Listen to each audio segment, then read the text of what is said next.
ni siquiera creen que va a haber un rapto. Han atacado esta doctrina como han atacado otras también, ¿verdad? Hay de todo. En la viña del Señor hay de todo. Y siempre que encontramos una controversia en la Biblia, no se debe más que a dos razones principales. Cristo dijo: erráis ignorando las Escrituras y el poder de Dios. Entonces, cuando en la Biblia, por ejemplo, hay un grupo que dice: yo no creo que la salvación se pierde.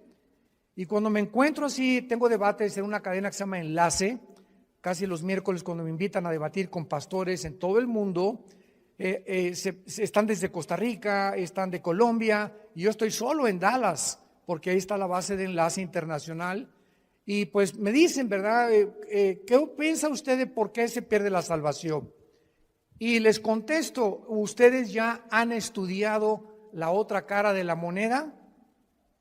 ¿Cuál es? Que en la salvación no se pierde, porque los que creen que se pierde la salvación tienen solamente 5 pasajes en todo el Nuevo Testamento que leyéndolos, parece que se pierde la salvación, contra más de 175 pasajes que nos enseñan que es imposible perder la salvación.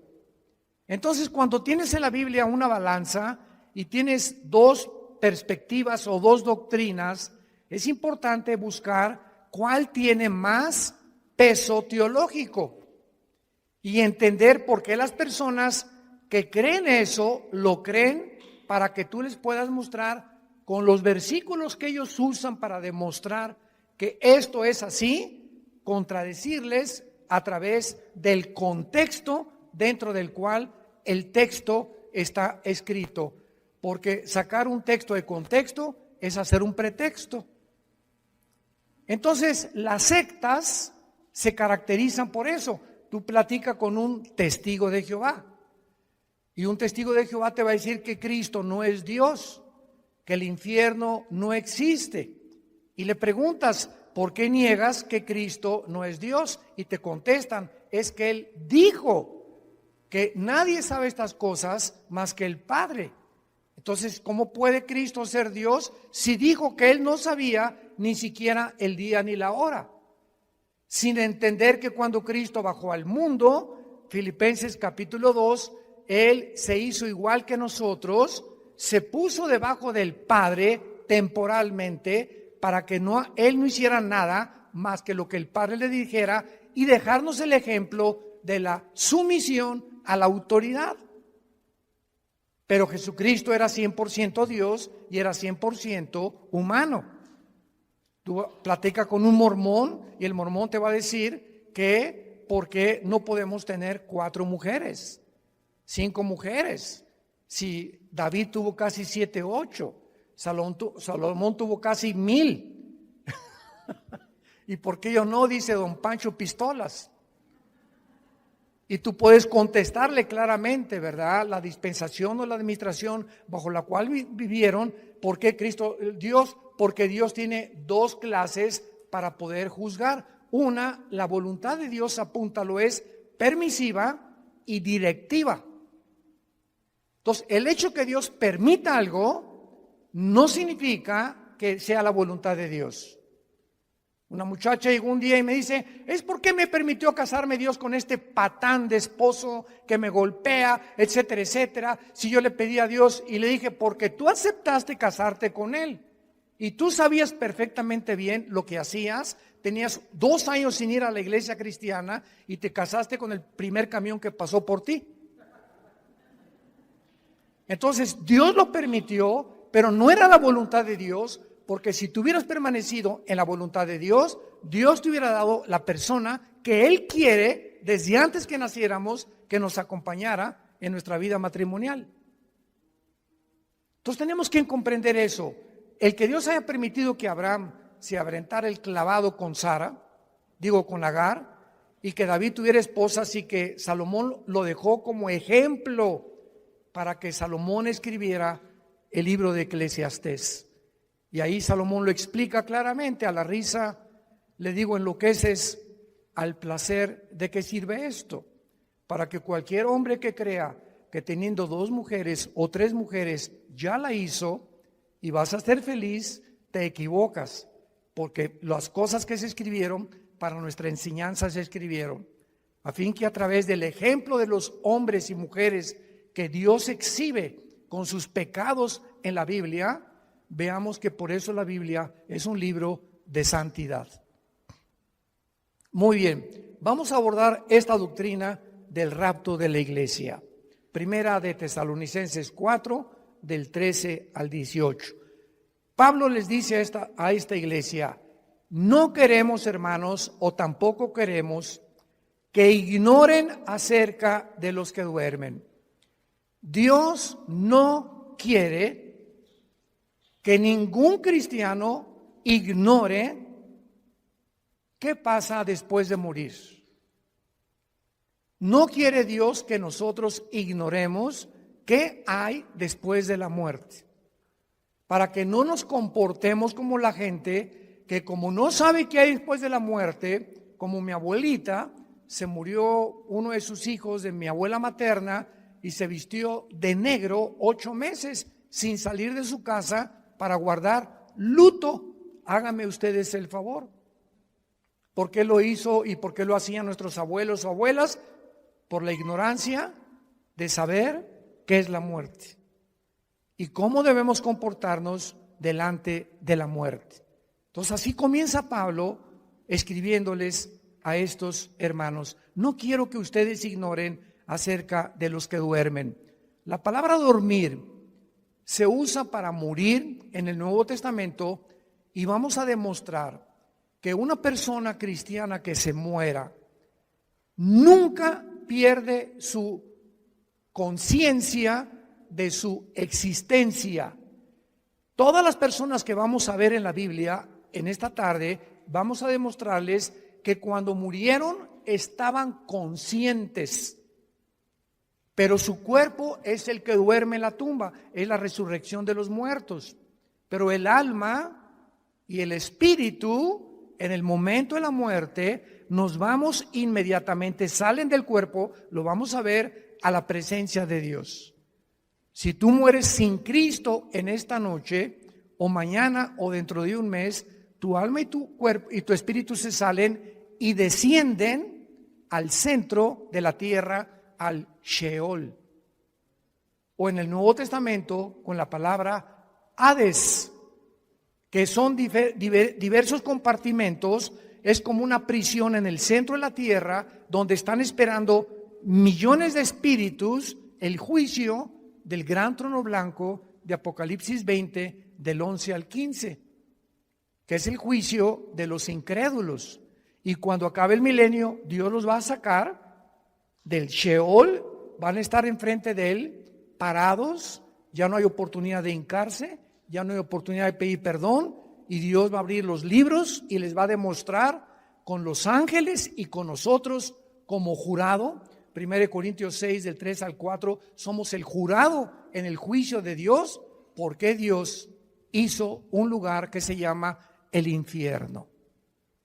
Y si no hubiera un infierno, el Dios de la Biblia sería un monstruo, porque si no hay un castigo para las gentes que no fueron castigadas en la vida, pues entonces se salieron con la suya, porque nadie los castigó. Se empanzonaron y crecieron y se rieron y se emborracharon y violaron niños y fueron pederastas y violaron mujeres y tuvieron 3 o 4 y abandonaron sus matrimonios y dieron mal ejemplo a sus hijos y robaron y se aprovecharon de su puesto como políticos, etcétera, etcétera, y de repente se mueren en un accidente o les da un ataque de corazón. ¿Y qué? Y vivieron como, hasta le da envidia a los cristianos cuando muchos incrédulos viven como viven. Pero la Biblia dice que hay un juicio, y de este juicio no se escapan nadie, porque Dios no puede ser burlado. No quiero que ignoren acerca de los que duermen, porque para que no nos entristezcamos como los otros, o sea, como los que no son cristianos, que no tienen esperanza. Entonces, cuando se muere un cristiano, hay lágrimas, y nunca te aguantes. Ahora está demostrado psicológica y neurológicamente que cuando una persona reprime sus emociones, algo sucede que comienzas a descomponerte emocional y mentalmente. Y puedes llegar a depresiones gravísimas. Entonces, Dios nos dio la capacidad de llorar.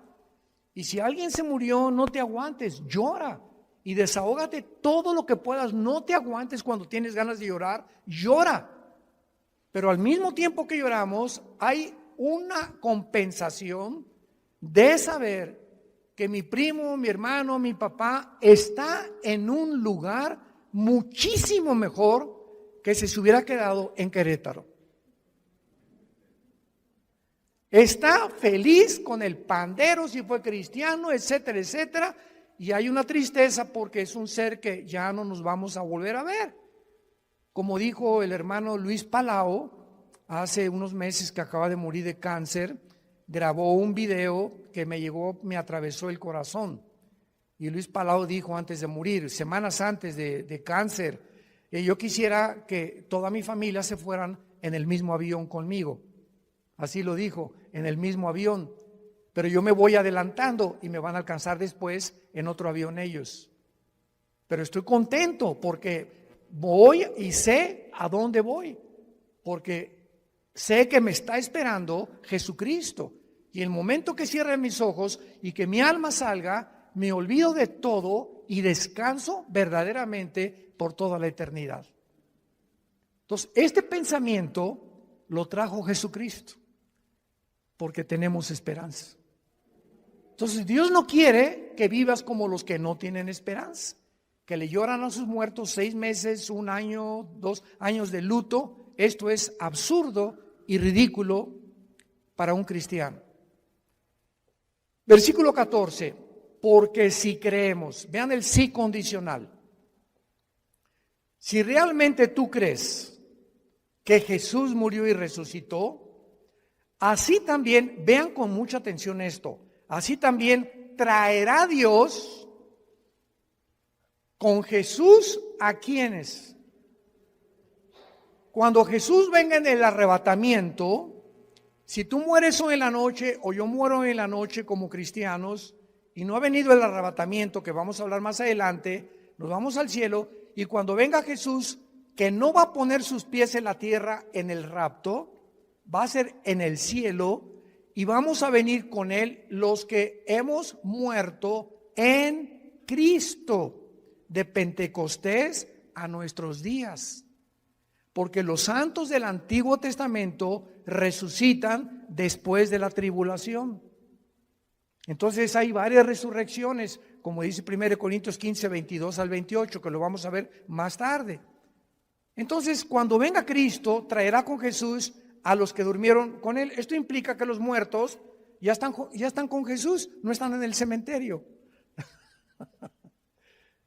Ya están con Jesús los muertos, no están en el cementerio. Como el cuento de el Día de Muertos en México, ¿no? Que estaba la India María en el cementerio con una olla de mole. Y llegó la señora Pompidou con un ramo de flores. Y entró la señora Pompidou al cementerio con su ramo de flores así. India bruta, le dice, ¿cuándo crees que tu muertito se va a comer el mole? Y le contestó la India María, cuando venga el suyo por las flores. O sea, tanto los ignorantes como los de la clase alta cometen el mismo error que se llama paganismo. Cuando nosotros enterramos a alguien, un cristiano no regresa nunca al cementerio, porque no hay nada más que huesos y lagartijas. Y pararte enfrente de una tumba o de un monumento de una tumba, ¿verdad? Es por ignorancia, porque de alguna manera queremos seguir teniendo contacto con eso y, ay, mi chole, ¿verdad? Y perdóname que te haya hecho lo que te haya hecho, ¿verdad? Y perdóname, mi chole. Y comenzamos a hablar con el muertito, con la muertita, y él no está ahí. Ni se va a comer el mole, ni va a salir por las flores. Entonces, todas esas costumbres han sido arrastradas por ignorar qué hay después de la muerte. Y Jesús vino a abrirnos los ojos y el entendimiento para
vivamos con una vida de la verdad y del conocimiento.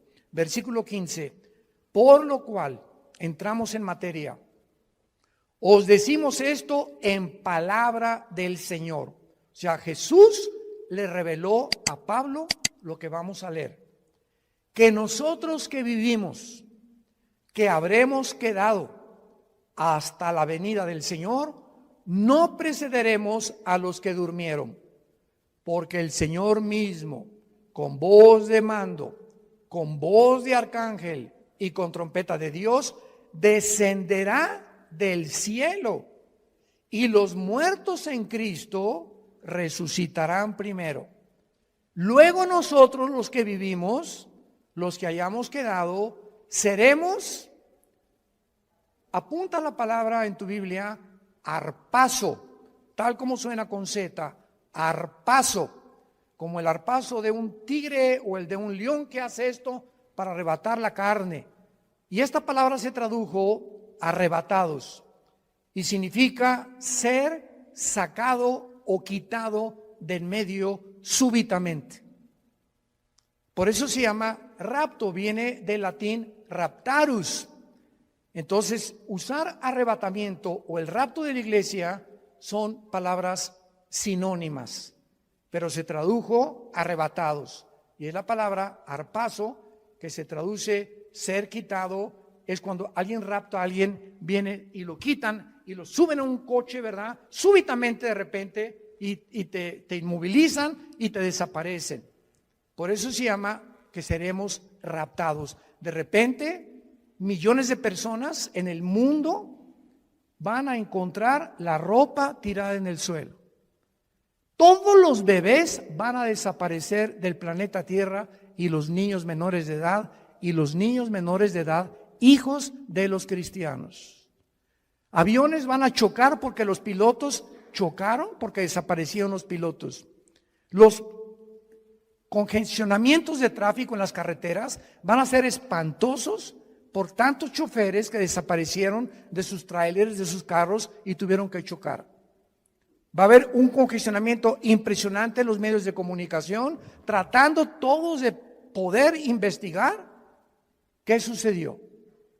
¿Qué pasó? ¿Quién se llevó a millones de personas del planeta Tierra? ¿Qué creen ustedes que el mundo va a contestar? Se los llevaron los ovnis. Y no es coincidencia que desde 1948, cuando Israel regresa a su tierra, desde el 48 hasta nuestra época, y más en los últimos meses, se ha promulgado y ha aumentado la comunicación y la investigación sobre el fenómeno de los ovnis. Las Naciones Unidas ya tienen un departamento dirigido por una hindú, una mujer de la India, encargada de investigar el fenómeno ovni. Al expresidente Trump le dijeron los senadores que por favor explicara el problema de Roswell, que en Nuevo México parece que cayó un ovni en Estados Unidos y que había un habitante dentro de él que lo sacó la CIA y el Pentágono en Estados Unidos y descubrieron que pues era completamente falso. Entonces, ¿por qué están apareciendo tantos platillos voladores en el cielo? Yo quiero darles ahorita la respuesta. Una vez me preguntaron, ¿por qué ustedes los cristianos no creen en los ovnis? Y yo les contesté, ¿quién dice que no creemos? Claro que hay muchos videos falsificados y relatos de personas que fueron raptadas por ovnis o que también hicieron experimentos genéticos con ellos, pero hay hechos que son reales. Y yo estuve traduciendo, ¿te acuerdas, Alan? De Jim Arwin. Jim Arwin fue el piloto de la nave Apolo 15, que fue el primer vehículo que caminó en la luna. Y Jim Arwin vino a México y me llamaron a mí, ya hablaba yo inglés en aquel tiempo, para que fuera su traductor. Fuimos como 6 o 7 universidades, ¿te acuerdas? Y Jim Arwin estuvo platicándonos con nosotros que él vio, porque allá cuando regresaba de la luna, él se convirtió a Cristo. Y en la escuela donde iba Alan tenía a un hijo que ellos adoptaron, ¿te acuerdas? Era un taiwanés o de Filipinas, que era en la misma escuela donde iba Lan y nuestra hija Kim, que ya murió de cáncer. Pero Jim Arwin me dijo, mira Armando, yo vi una cosa que pasó enfrente de la nave cuando íbamos entrando ya a la atmósfera, que era una velocidad Mach 3, o sea, imposible que ninguna nación haya fabricado tal artefacto que pueda trascender la velocidad del sonido. Y le dije, ¿qué era? Dice, nada más vi algo como plateado que pasó enfrente de mí.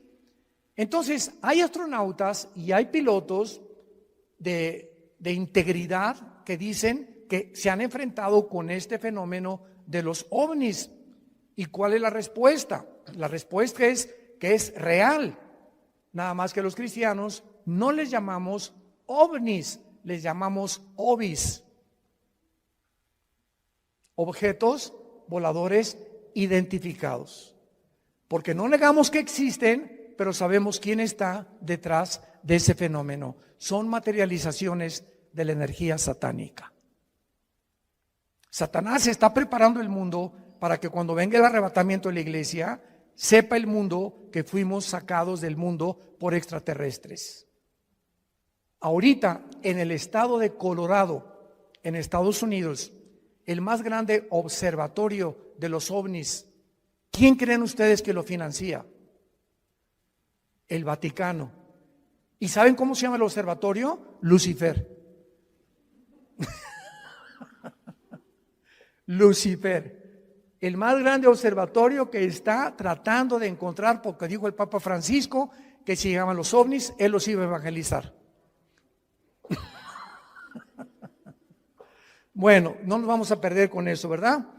Pero vamos a explicar esto claramente. Dice el versículo 5 que cuando Jesucristo venga en el rapto, va a haber una generación de cristianos vivos. Dios quiera que seamos nosotros. Muy bien. Y dice el versículo 16 que cuando Él venga, viene con voz de mando que solamente lo vamos a oír nosotros.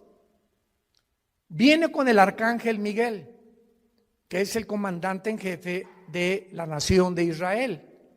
Y también dice la Biblia que vendrá con una trompeta. Y esta trompeta no es la última trompeta del capítulo 14 de Apocalipsis, porque las trompetas de Apocalipsis son de juicio. Y la trompeta que se va a usar aquí es para llamarnos a nosotros. Vamos a oír como un shofar. Porque en el libro de los Números, en el Antiguo Testamento, cuando acampaban, usaban 2 trompetas. Entonces en el desierto eran 2 millones de personas. ¿Y cómo podía Moisés decirles, mándeles un Twitter a los que se encuentran como a 1 kilómetro acampados, porque necesito tener una reunión mañana en Zoom con ellos?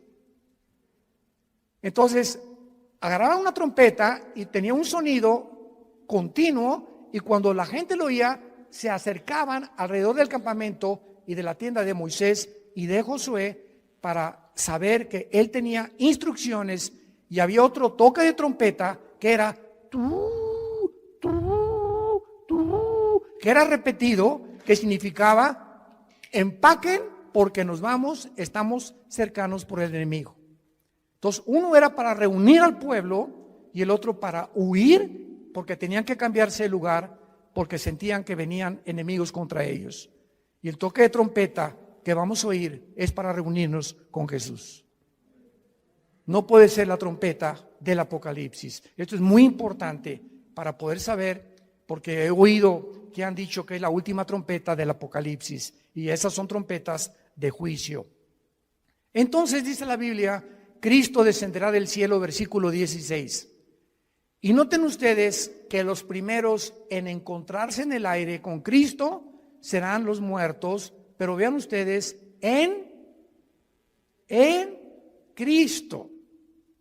O sea, desde Pentecostés hasta nuestros días se formó la iglesia.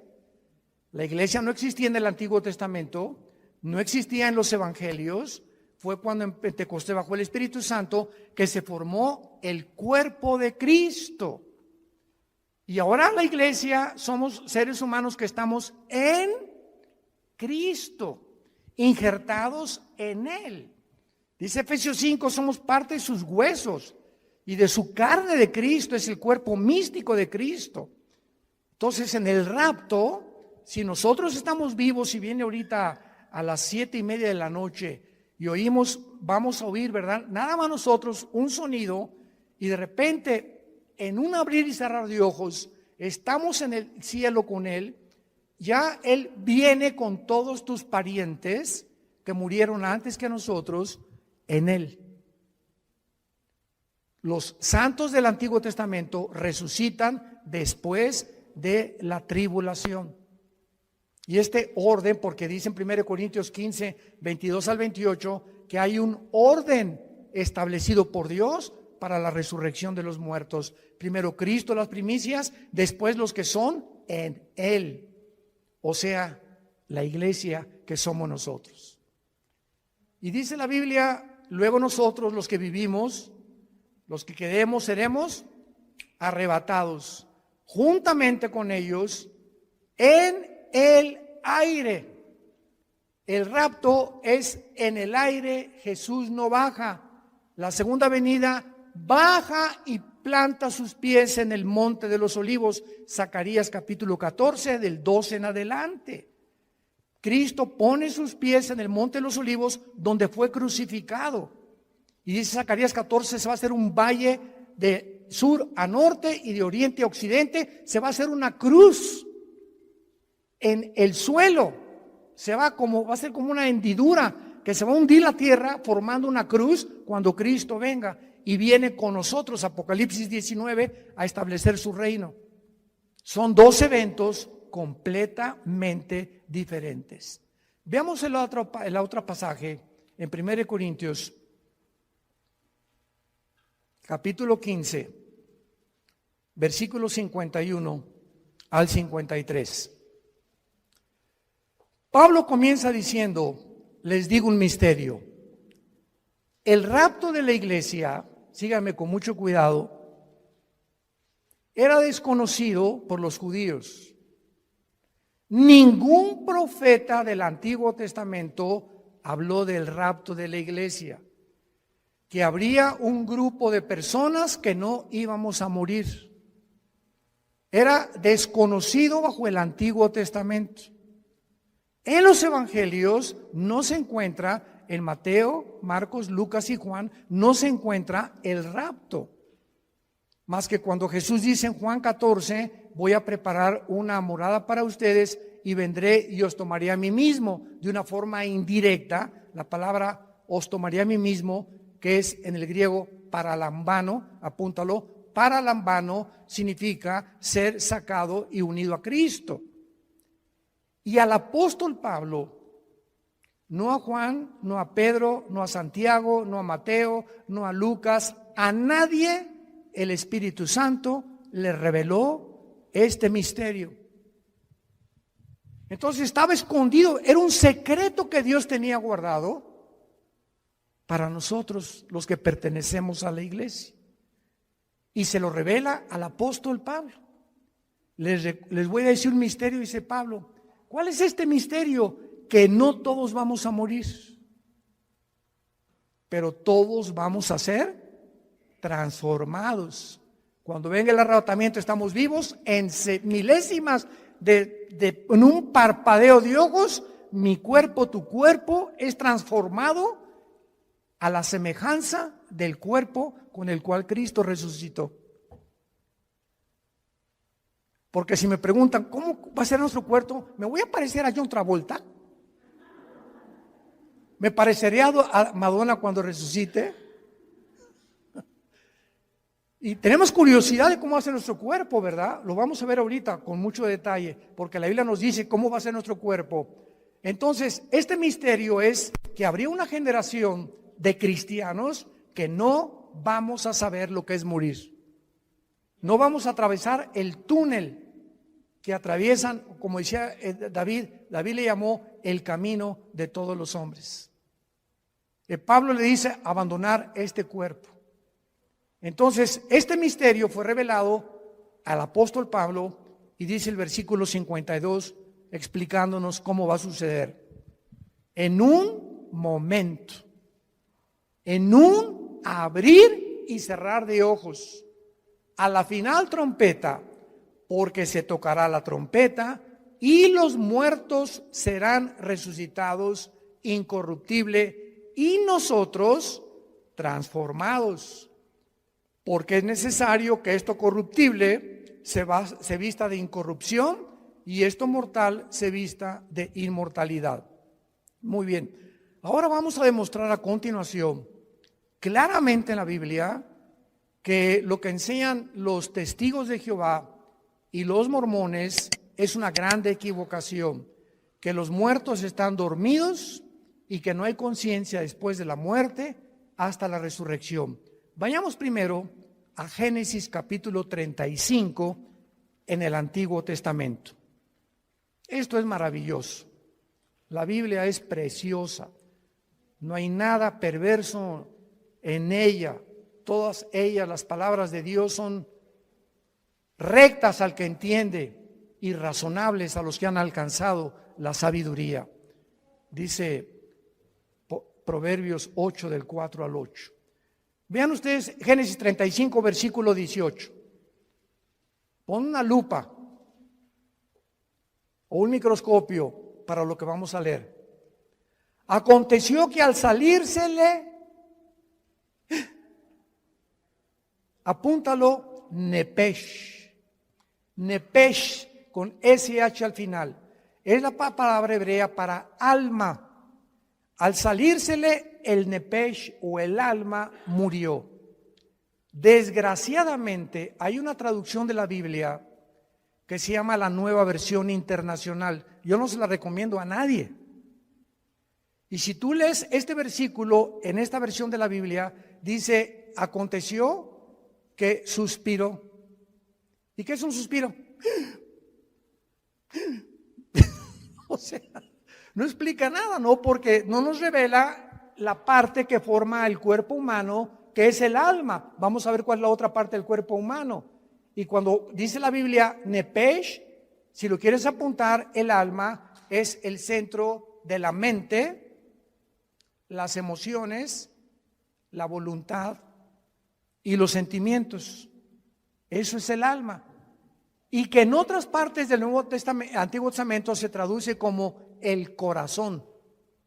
Del corazón salen las malas palabras, del corazón sale esto, del corazón aquello, perverso y engañoso el corazón, Jeremías 17:9, y cuando dice perverso y engañoso el corazón, perverso y engañosos son nuestros sentimientos. Perversos y engañosos son nuestras emociones. Perverso y engañoso es nuestra voluntad y nuestro intelecto. Nacimos torcidos.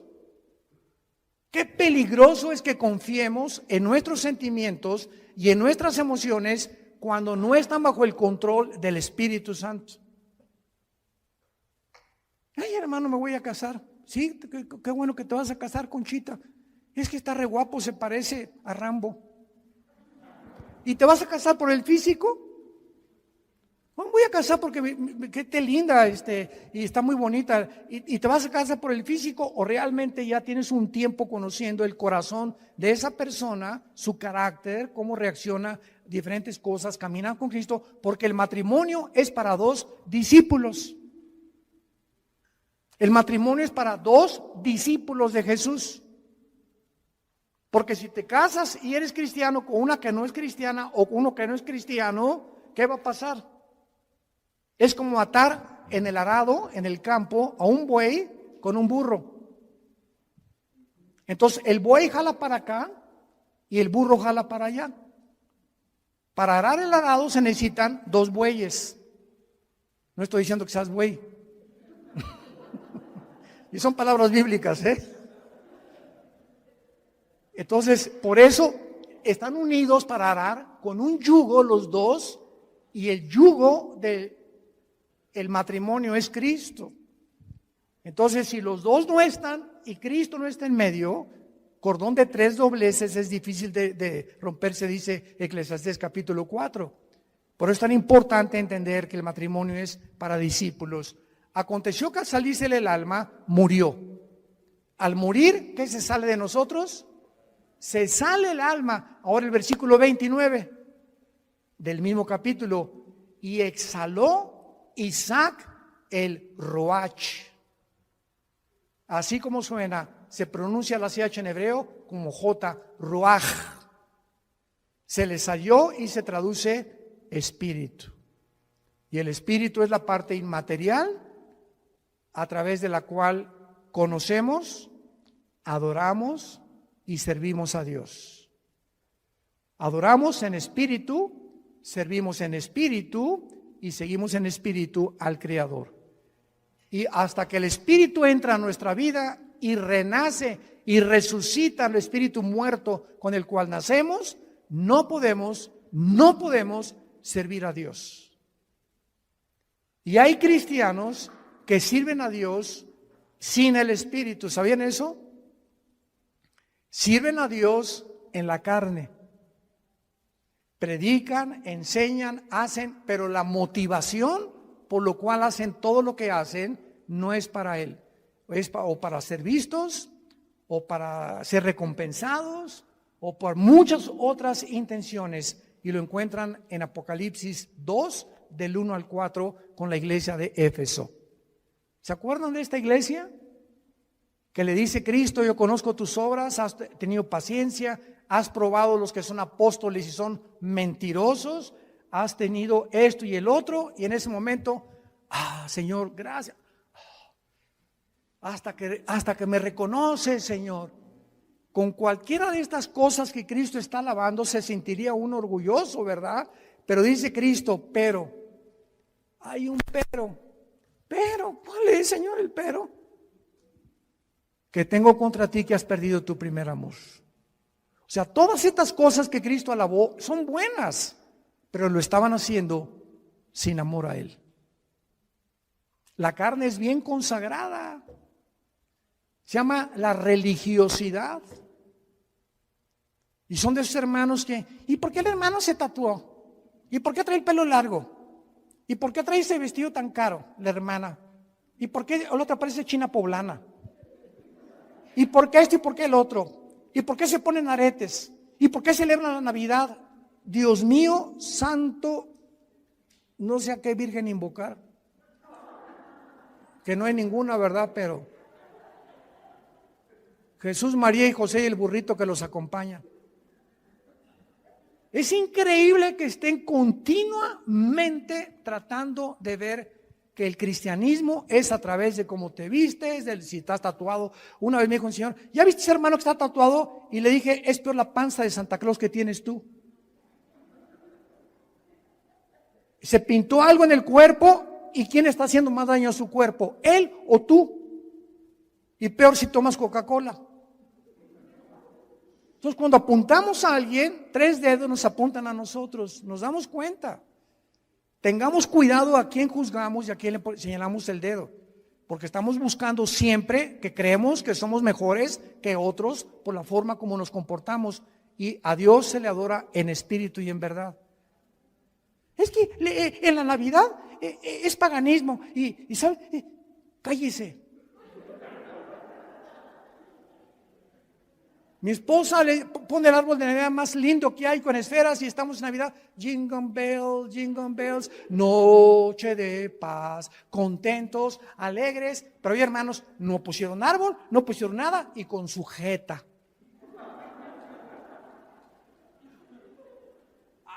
Imagínense en el cielo, Dios al arcángel Miguel, búscame a los que pusieron arbolito y les pones una tacha. ¿Se imaginan ustedes que así Dios calificara la vida espiritual de nosotros? Los que pusieron y los que no pusieron, los que toman vino y los que no toman vino, los que están tatuados y los que no están tatuados. Dios ve el corazón. El gozo y la paz en el espíritu que tengamos y la comunión con Él. Eso es lo que Dios busca en nosotros. Ahora veamos en Filipenses capítulo 3, ya que hemos visto que al morir se sale el espíritu y el alma, no estamos dormidos. ¿Cómo será nuestro cuerpo cuando nosotros resucitemos? Dice Filipenses capítulo 3 con muchísima claridad: Y tal vez muchos lo han leído antes, pero noten ustedes con los detalles que Dios nos da. Filipenses 3, 20 y 21. Mas nuestra ciudadanía está en los cielos, de donde también esperamos. Esta es nuestra esperanza. Estamos esperando no al anticristo, estamos esperando a Jesús, al Salvador, al Señor Jesucristo, el cual transformará el cuerpo de la humillación nuestra para que sea semejante ¿a quién? Para que sea nuestro cuerpo igual ¿a quién? Al cuerpo con que Cristo resucitó. Muy bien, ya tenemos una pieza clave para saber que cuando resucitemos, nuestro cuerpo tendrá las características que tenía Cristo cuando Él resucitó. Muy bien, ¿cuáles características tenía Cristo cuando Él resucitó? Número 1, cuando Jesús estaba abriendo sus brazos en la cruz, los romanos tenían la orden, y era de pena de muerte, de asegurarse que el crucificado, antes de que lo bajaran, estuviera muerto. Y como muchas veces se desmayaban por el dolor, lo podían bajar creyendo que estaba muerto. No hay las pruebas clínicas que hay en el siglo XXI para mostrar que una persona está muerta. Entonces lo que hacían los romanos era romperles los meniscos con un mazo grandísimo en las rodillas, los meniscos de las rodillas. Entonces el crucificado tendría que caer y asfixiarse, y si no estaba muerto, moría por asfixia. Y entonces así se aseguraban de que la persona estaba muerta. Pero estaba escrito en Deuteronomio que a Jesús no lo romperían los huesos. Y cuando se acercó un soldado a Cristo para romperle los huesos, un centurión romano le haber dicho al soldado: detente, yo voy a hacerlo de otra manera. Agarró una lanza y lo atravesó de la izquierda a la derecha, todo el diafragma y el corazón de lado a lado, para asegurarse que estaba muerto. Y el apóstol Juan en el Evangelio escribe esto: vi salir, porque él estaba en la cruz con María su madre y con María Magdalena, son los únicos que estaban en la cruz, y otra mujer. Vi salir una gota de agua mezclada con sangre. Esto lo escribió Juan hace 2000 años.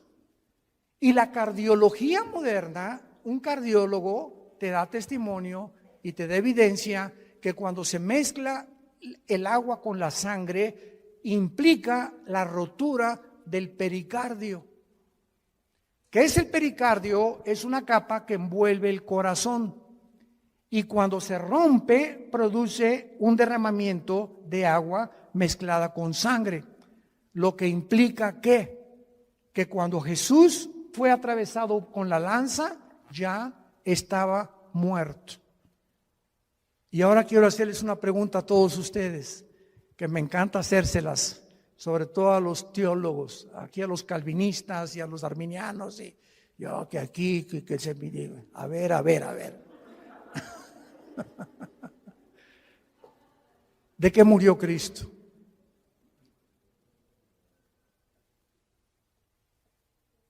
Nadie, ¿verdad? ¿De qué murió? No murió de asfixia. Cuando lo atravesó en la lanza ya estaba muerto. ¿De qué murió?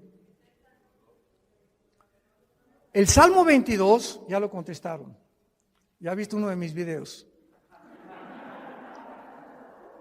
En el Salmo 22, 1000 años antes de que Cristo fuera crucificado, antes de que ni siquiera se practicara la crucifixión.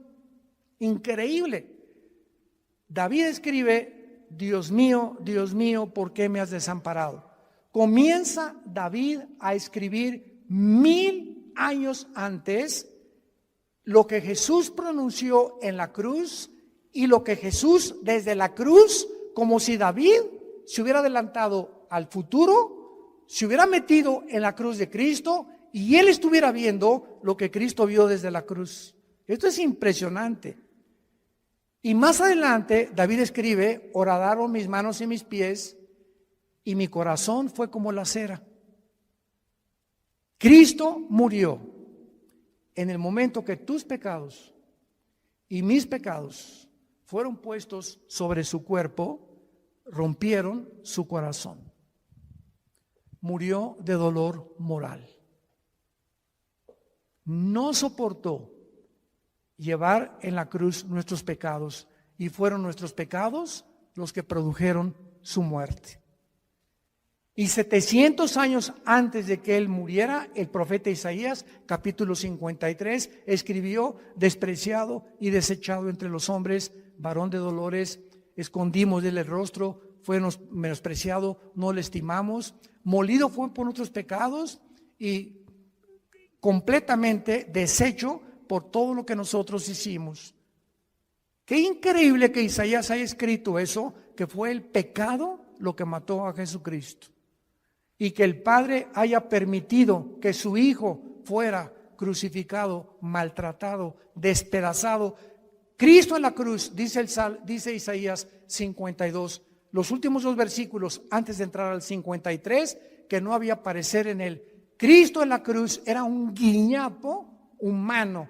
Nadie reconocía, estaba deformado de los golpes, de los latigazos, de la sangre que le corría por su rostro. No tenía los tejidos subcutáneos, los tenía completamente abiertos, del látigo de 9 colas que tenían puntas de hueso con acero, y los romanos lo envolvían y el látigo le daba 4 veces, y cuando jalaban el látigo desgarraba todos los tejidos subcutáneos del pecho y de la espalda. Cuando él estaba en la cruz era un guiñapo humano. Cristo en la cruz era un monstruo. ¿Por qué? Porque eso es lo que hace el pecado, nos hace monstruos. El pecado nos deforma.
El pecado hace y tuerce lo que es la imagen de Dios en nosotros.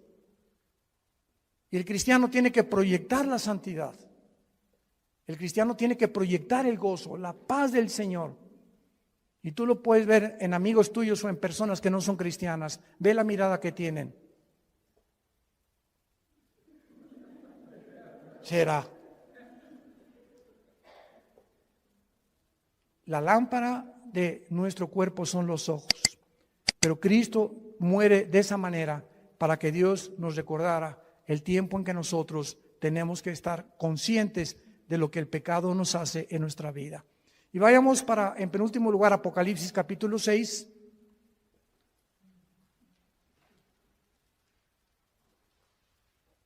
Molido por nuestros pecados. Qué tremendo. En Apocalipsis 6 vemos otra evidencia de que cuando morimos no estamos dormidos. Capítulo 6, versículo 9 en adelante. Cuando abrió el quinto sello, vi, dice el apóstol Juan, vi bajo el altar las almas de los que habían sido muertos por causa de la palabra de Dios y por el testimonio que tenían. ¿Cómo podía Juan ver en el cielo cuando la sangre y la carne no pueden heredar la corrupción? ¿Cómo pudo Dios llevarse a Juan al cielo? ¿Cómo pudo en 2 Corintios 12 llevarse Dios a Pablo al cielo cuando nuestro cuerpo nos impide estar en otra dimensión donde todo es santidad y perfección? Lo corrompible no puede heredar la incorrupción, ya lo vimos. Bueno, la respuesta es que Juan estaba durante el tiempo de la tribulación en el Espíritu en el cielo.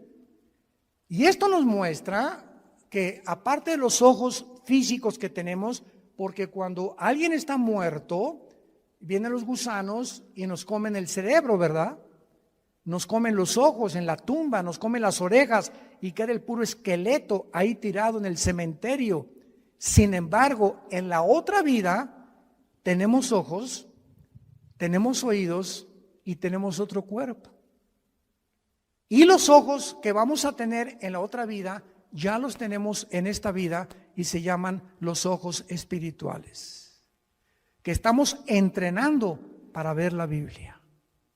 Si tú vienes a la Biblia con tus ojos carnales, sin antes orar ni limpiar tu vida, Dios no va a permitir que veas nada de revelación, ni el Espíritu Santo te va a descubrir las cosas profundas que se encuentran en la Biblia. Porque los puros de corazón verán a Dios, nada más. No podemos acercarnos a Dios con un corazón sucio y con una mente inmunda. Entonces, qué increíble, ¿verdad? Que la Biblia pueda mencionar que podamos mantener la existencia y la conciencia de la existencia. Y esto nos prueba otra cosa tremenda que hoy en la comida mi esposa y yo, platicando con unos dentistas en casa de Alán, nos compartieron, ¿verdad? De lo que está descubriendo en el mundo de la medicina, de las vibraciones, etcétera, etcétera. Tú sabes que nosotros cuando soñamos, ¿no es la mente la que produce los sueños? ¿Tú sabes que los pensamientos no se forman en el cerebro? Los pensamientos y los sueños están en el área de la dimensión espiritual. Y una cosa es el cerebro y otra cosa son los pensamientos, porque cuando tú mueras, tu cerebro se queda con los gusanos, alimento de los gusanos, y en la otra vida vas a recordar quién eres. Pero ¿cómo si tu cerebro ya no lo tienes?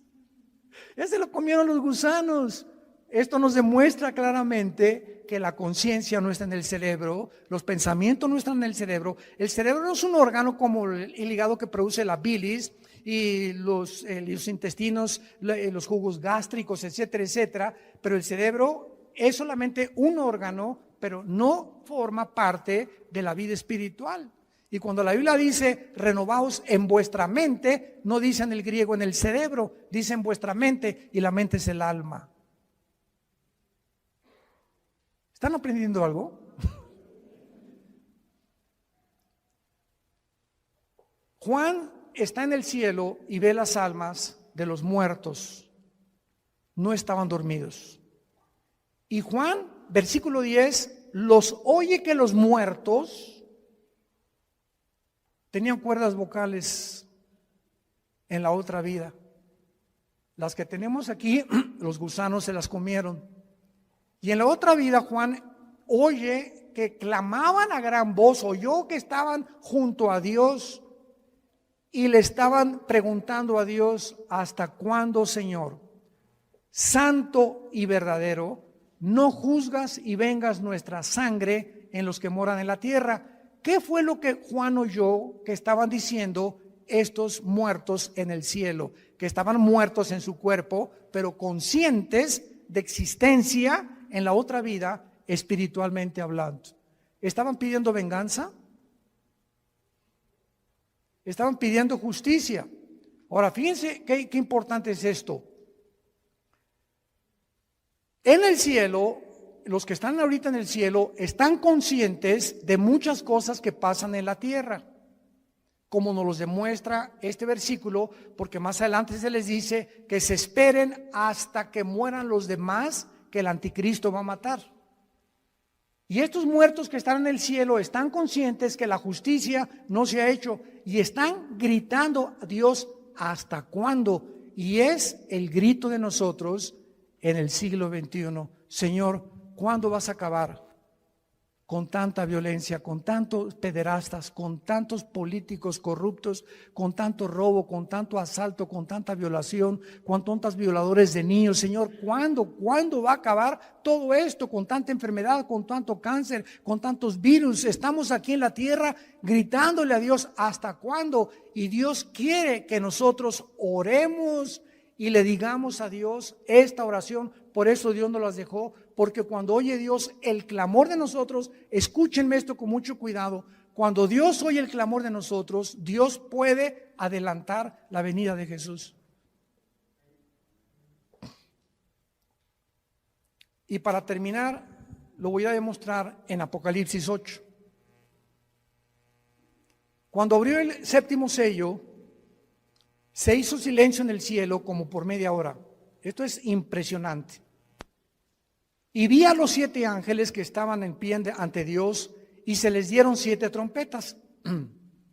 Otro ángel vino y se paró ante el altar. Allá en el cielo hay un templo con altar, con lugar santo, con lugar santísimo y con atrio. Cuando Dios hizo el tabernáculo, lo hizo conforme a los planos que Dios le dio de algo que ya existía y que todavía está en el cielo. Y en todo Apocalipsis encontramos, vi el altar, se abrió el cielo y vi salir del altar de Dios los ángeles. Hay un templo en el cielo, literal, y bajará con la nueva Jerusalén. Capítulo 21 y 22, muy bien. Vi entonces otro ángel, se paró frente al altar, ¿con qué? ¿Se acuerdan ustedes lo que representa el incienso? ¿Qué representa? Las oraciones, ¿verdad? Vi al ángel con un incensario de oro y se le dio mucho incienso, o sea, le dieron muchas oraciones más, porque cada vez que oramos, sube al cielo cuando tú te hincas o sentado o nos reunimos 4 o 5 a orar o 10, no nos imaginamos el poder que se une espiritualmente y sube al cielo con mucho más fuerza cuando 2 o 3 se ponen de acuerdo en lo que están pidiendo. ¿Se acuerdan de Jesús? Cuando 2 o 3 se pongan de acuerdo en lo mismo, les será concedido, porque es mucho más fuerte cuando me pongo en oración con mi esposa o a la hora de la comida, oramos por esto, por aquello, y estamos 2 o 3 de acuerdo, y esto sube como un cohete hasta el altar de Dios. Se le dio mucho incienso para añadirlo a las oraciones de todos los santos sobre el altar de oro que estaba en el trono. O sea, hay un altar y un incensario en el cielo y las oraciones siguen subiendo, pongan atención, y Dios las está como si fueran incienso, metiéndolas, guardándolas, tus lágrimas, mis lágrimas, las oraciones. Dios está almacenando las oraciones. Vean ustedes lo que sucede. Versículo 4, y de la mano del ángel subió a la presencia de Dios el humo del incienso con las oraciones de los santos. Estas oraciones, simbolizando el incienso, suben a la presencia del Creador de los cielos y de la tierra. Y entonces el versículo 5 dice algo sorprendente. Entonces el ángel tomó el incensario, o sea, nuestras oraciones, lo llenó de fuego del altar y lo arrojó a la tierra. Y en el momento que nuestras oraciones son contestadas, porque es lo que significa, las oraciones ya llenaron el incensario y el ángel las vuelca sobre la tierra, hubo truenos, voces y relámpagos y un terremoto. Esto nos habla que nuestras oraciones precipitarán los juicios de Dios sobre el mundo. Los truenos, las voces y los relámpagos, junto con el fuego, son símbolo de juicio de Dios. ¿Cuántos de ustedes hasta este momento, antes de dormir, no se hincado, sentado en tu cama o como Dios te acomode, le pides a Dios, Señor, te pido por mi hijo que está perdido, y mojas de lágrimas tu cojín? Te pido por mi esposa, que mi esposo que está perdido, por mis cuñados, te pido por el gobernador, por el gobierno de México, Y todo aquello que pedimos nosotros a Dios diario sube al cielo, y mientras más oramos y más tiempo le dedicamos a la oración, Dios va a acelerar la venida de su Hijo Jesucristo.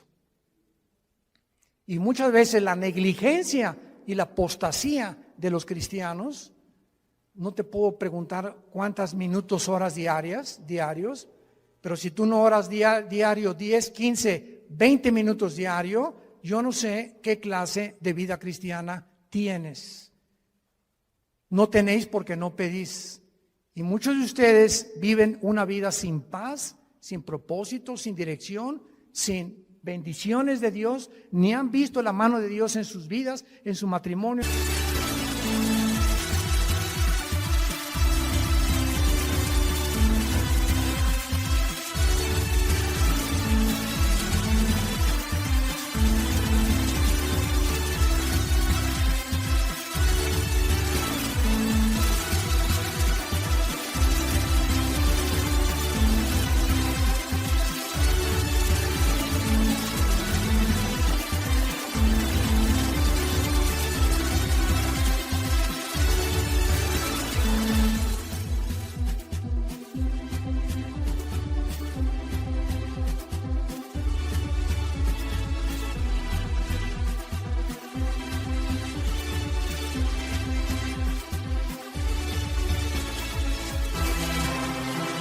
Come to mend.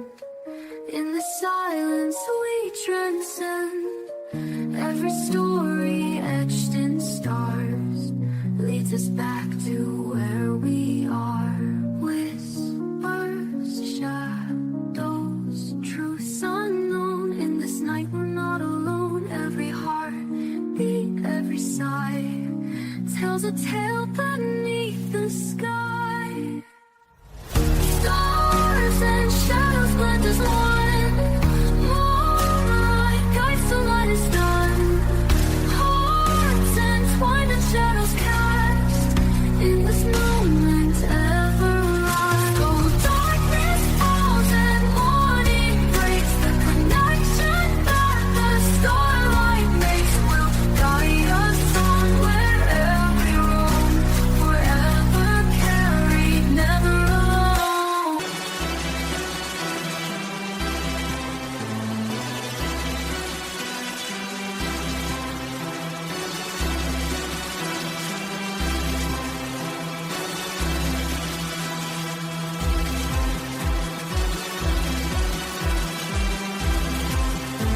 En sus familias simplemente porque no piden.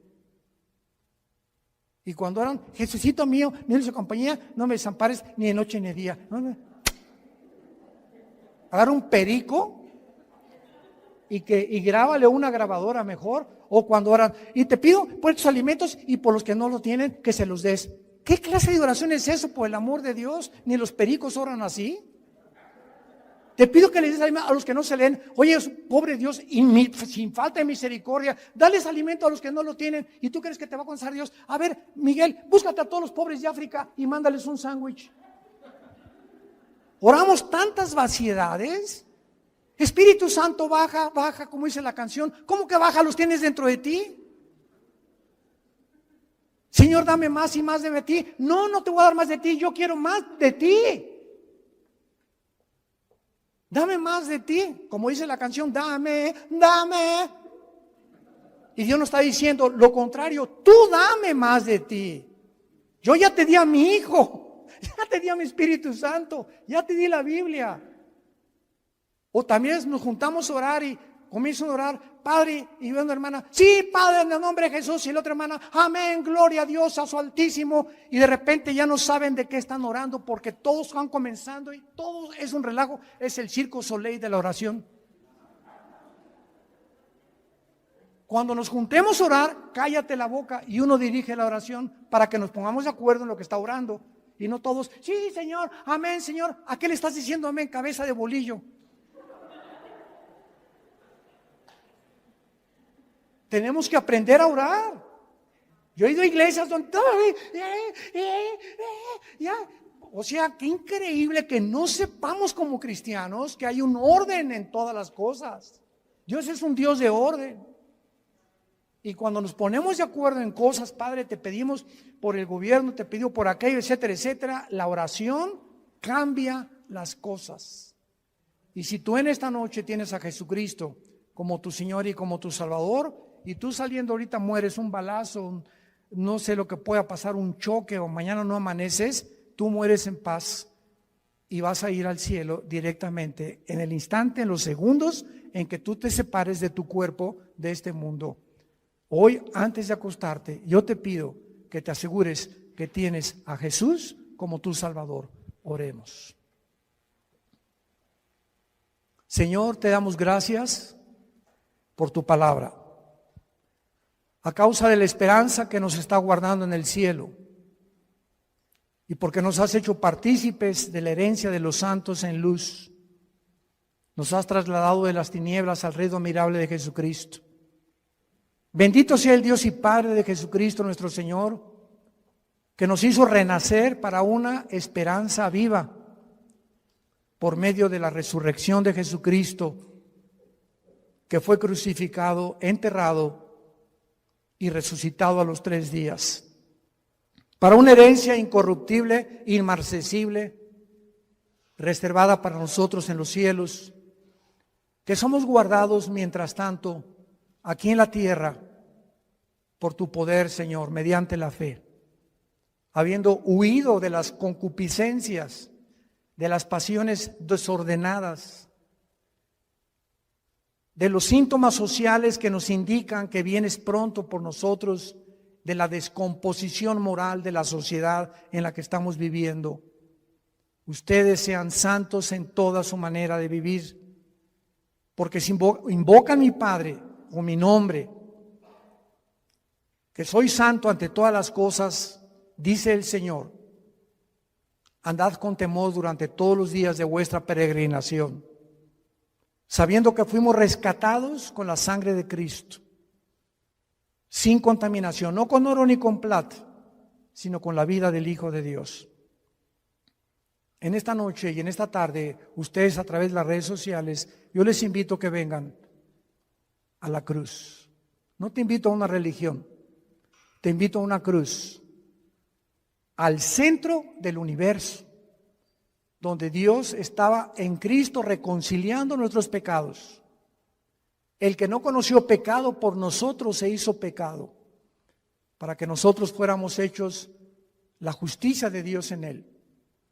Y Dios muestra su amor para con nosotros en que siendo pecadores, su Hijo Jesucristo muere en nuestro lugar, para que tú comprendas que el que tiene a Cristo tiene la vida, y el que no tiene a Cristo no tiene la vida eterna. Yo te invito a que te asegures en este momento de tener a Jesús. ¿Qué puedo hacer? Me preguntarás. Dile estas palabras, que broten de lo más profundo de tu corazón. Señor mío y Dios mío, me arrepiento de mi vida. Te pido que en esa cruz donde tú pagaste con tu sangre por mis pecados, me laves en este instante de todas las maldades desde que nací hasta este momento y que me des la vida eterna.